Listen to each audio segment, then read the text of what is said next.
11 in the UFL. Can you believe it?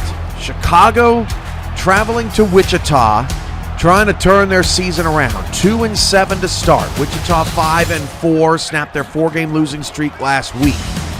Mike Roberts to Abrayo Mibe, just got the toes in bounds. In the back of the end zone, making it 7-0. Flyers would respond with a field goal, 7-3. BK Solberg decided this time he wanted to get in the end zone, but it's picked off. Garrett Ramsey all the way back to the house, and look at Chris Delro chasing Ramsey. Now watch Ramsey's celebration. All right, little rodeo action, 14-3. That would come back to haunt him. Solberg down the middle, Timothy Shea with the catch. Wichita starts to get it going, second quarter. R.J. Gilmer back of the end zone for the score. 14-10. The lead cut to 4, then cut to 1. Chicago trying not to give it up. Pass deflected and intercepted. Mike Roberts throws the pick, and then Wichita all the way down to the 1-yard line. On second and goal would make a pay. Chris Delro with the score, then watch Delro mocks Garrett Ramsey with the same celebration. 20-14, Wichita. Dragons were not done. Third and goal, Roberts into the back of the end zone. That's a tough catch. Chicago would go back up by as many as 4 midway through the third quarter. BK Solberg, beautiful route to the top of the screen, Darian Atkins. Then Delro one more time, back of the end zone, stole it from a teammate. He don't care. That's his second of the night. Wichita by 3. Harper Dew with the misplaced football. Roberts can only shake his head because his linemen are too slow. Harper Dew all the way back for the score. Wichita now in full control.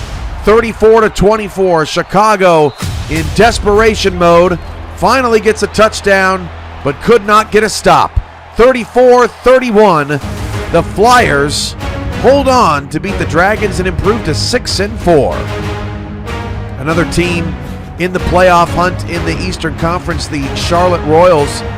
But despite the difference in record, Charlotte 4-5, Cleveland 2-7, these two teams very similar. 8 seconds separates their average time of possession.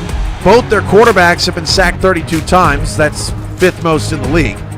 And both teams are a league worst in interceptions. Just 7 combined between the two teams.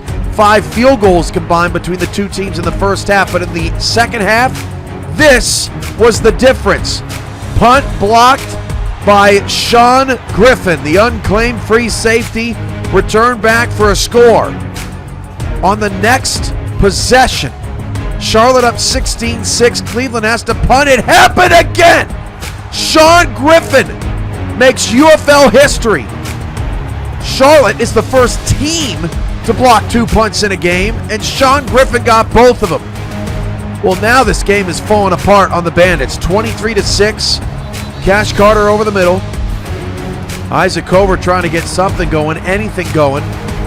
Another deep shot, fluttering as the sun sets.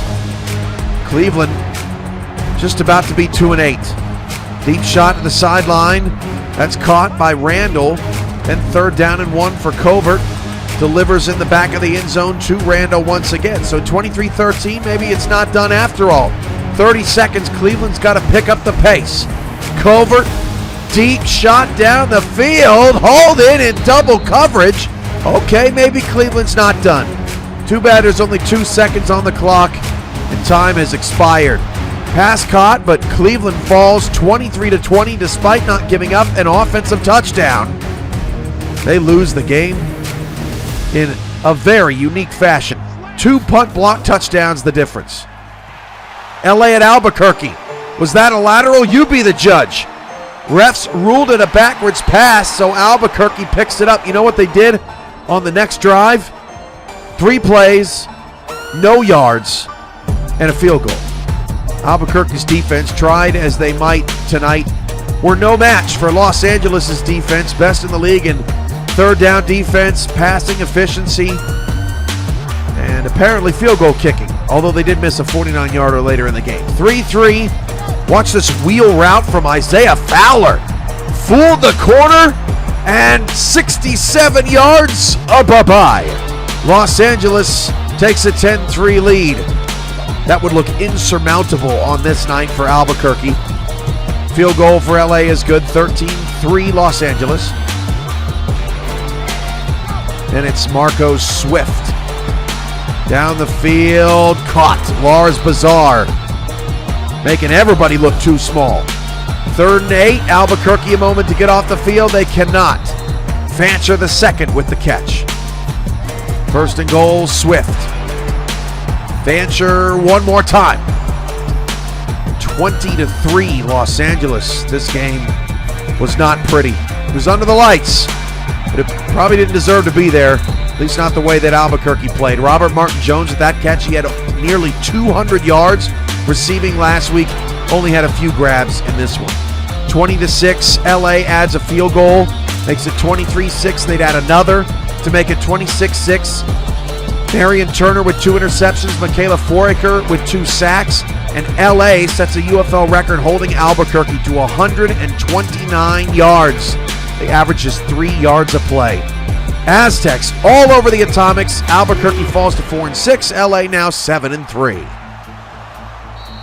3rd and short for Austin. Jesse Long keeps the drive alive and then goes deep, but they could not connect. A Texas tussle in the Southwest. The connection for El Paso made to the kicker. Blocked field goal. The Desperados decide to get on the special teams block party.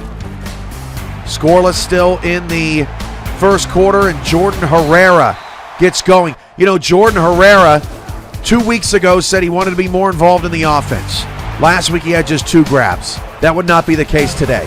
El Paso turns that drive into a field goal, makes it 3-0. Austin 4-5 in the Southwest. El Paso 2-7, winners of 2 of their last 4 games. Trying to make it 3 for 5, but the Lone Stars are threatening until they were stopped. Field goal from 31 is good.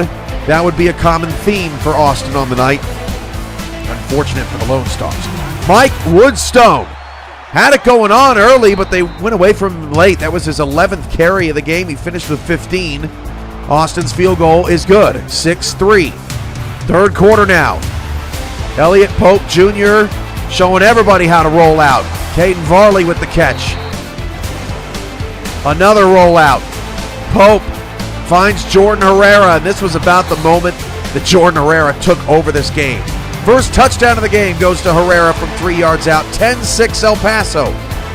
Austin finishes another drive with a red zone field goal. 10-9. Just a little hitch slant. Wow, Jordan Herrera, 74 yards. Bye-bye. 2nd touchdown for Herrera in the half. 4th and 1. El Paso going for it. Herrera in tight coverage. And then, do I even have to say it? Herrera. 3rd touchdown of the half. El Paso wins 24-9. That was 8 minutes in UFL heaven.